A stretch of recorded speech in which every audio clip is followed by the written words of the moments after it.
সাকিব আল হাসানের সঙ্গে তো এর মধ্যে কথা হয়েছে, তার সঙ্গে দেখা করার জন্য কতটা মুখিয়ে আছেন, একসঙ্গে পিএসএল এ খেলতে যাবেন, সেটা কেমন লাগছে? না, অবশ্যই ভালো লাগছে। বিশেষ করে সাকিব ভাইয়ের সাথে খেলেছিলাম ইন্ডিয়াতে, আর তারপরে আর খেলা হয়নি, দেখাও হয়নি, বাট অবশ্যই এক টিমে খেলবো, খুবই ভালো লাগছে। আর সত্যি কথা বলতে অনেক এক্সাইটেড যে পিএসএল এর মতন এরকম একটা টুর্নামেন্ট খেলতে যাচ্ছি, এবং যেখানে কোয়ার্টার ফাইনাল খেলা। সো অবশ্যই যদি পারফর্ম করতে পারি, ম্যাচ জিতাতে পারি, টিম রেজাল্ট করে, দিন শেষে খুবই ভালো লাগছে।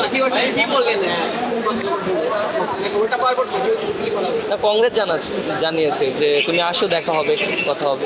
মিরাজ, বিপিএল এর টুর্নামেন্ট সেরা প্লেয়ার টি-20 টিমের বাইরে যখন চিন্তা করেন তখন নিজের কাছে কেমন লাগে? আমরা দেখি যারা আইপিএল ভালো করে তারা ন্যাশনাল টিমে পরে গেলাম, বাইরে পরবর্তী সিরিজটা খেলতে যায়, আপনাদের বিষয়টা কেমন লাগে? আপনি ডিজার্ভ করেন নাকি?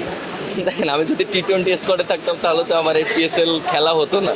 ঠিক আছে, আমার কাছে মনে হয় যেটা হয় ভালোর জন্যই হয়। সো টি-20তে স্কোয়াডে থাকলে আমি তো পিএসএল খেলতে যেতে পারতাম না। সো আমার জন্য একটা অপরচুনিটি তৈরি হয়েছে, বাট আমি এটা পজিটিভলি নিচ্ছি। আর যারা সিলেকশন করেছে তাদের হয়তো অনেক চিন্তা ভাবনা থাকে, অনেক প্ল্যানিং থাকে।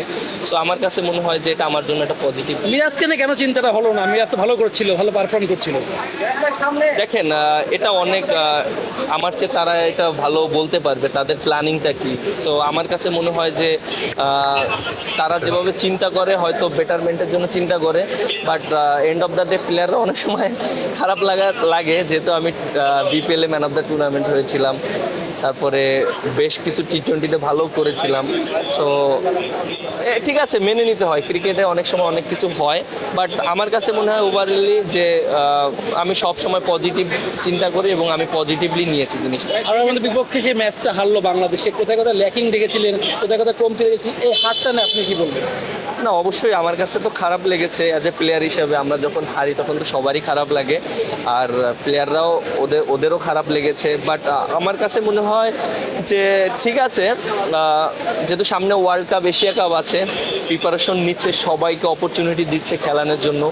আর আমার কাছে মনে হয় যে অপরচুনিটিটা সবাই কাজে লাগানোটা খুবই ইম্পর্টেন্ট। বিশেষ করে দেখেন যে কিছু প্লেয়ার অনেক দিন পর টিমে এসে অ্যাডজাস্ট করাটা, যে টিমের সাথেই খেলা হোক না কেন, অ্যাডজাস্ট করাটা খুব ইম্পর্টেন্ট।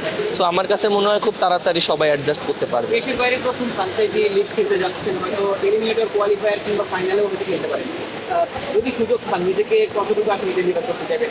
সর্বোচ্চ দিয়ে সুযোগ পেলে অবশ্যই টিম জেতানোর চেষ্টা করব। সিকান্দার রাজার পরিবর্তে আপনার সুযোগ পেয়েছেন। আমরা দেখলাম নেটে আপনি রাজার স্টাইলিস্টের খেলতে বলেন, কেমন নেই? না, লাস্ট 2টা দিন খুব ভালো প্র্যাকটিস করেছি।